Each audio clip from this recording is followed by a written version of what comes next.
Hari ini kita berada di Chin Siling dan seperti yang kita maklum, semalam telah berlaku satu kemalangan yang telah meragut nyawa seorang pelancong ke kawasan ini.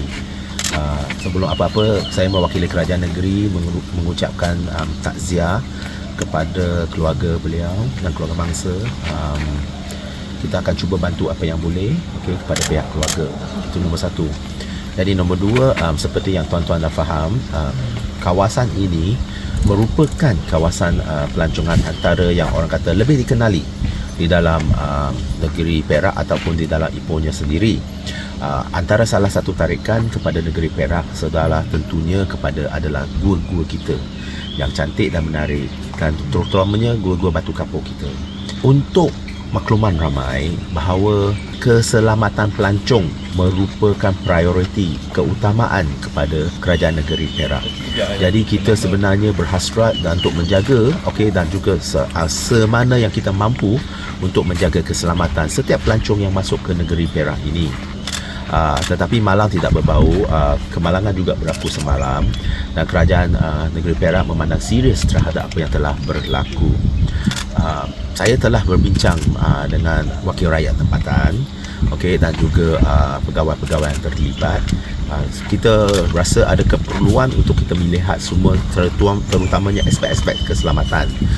Jadi saya akan mensyorkan kepada kerajaan negeri supaya tempat ini ditutup sementara untuk siasatan.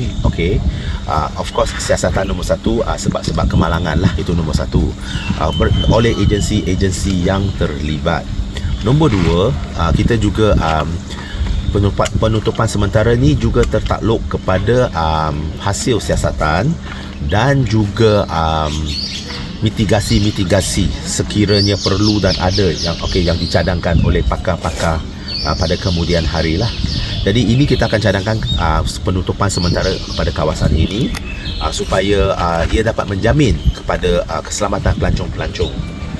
Pada masa yang sama, seperti ramai yang tahu, sebenarnya kerajaan negeri Perak telah mengeluarkan surat kepada semua PBT dan juga PDT untuk menjaga aspek keselamatan dan juga aspek-aspek yang lain demi menjaga keselesaan dan juga keselamatan pelancong yang datang ke negeri Perak.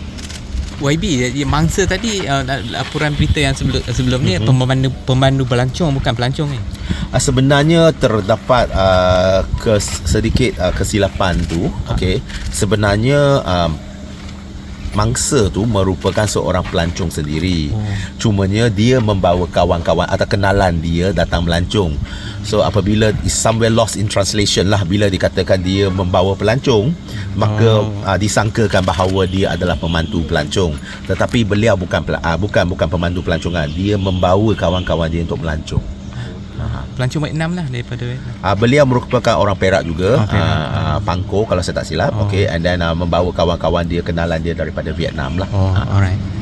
Maybe it's understood that places like this, there's always a risk of this happening lah.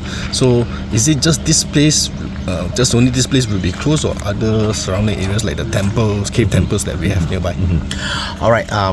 Of course, like I already said just now, number one, the first thing of all is we are famous in the enclave that we are in limestone area, but as everybody would know, around the world limestone area is always very nice to look at and very nice to be in, right? But limestone, the structure of the limestones itself sometimes are a little bit more hazardous than other stones, other granites or whatever, right?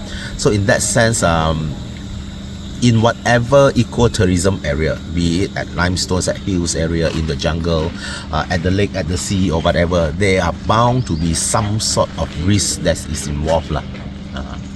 But definitely we are looking at this area first, but for the information of everybody, in fact the state already have a committee that is looking at all the development or overdevelopment, or some of them are actually developed without notifying the states or the state's approval.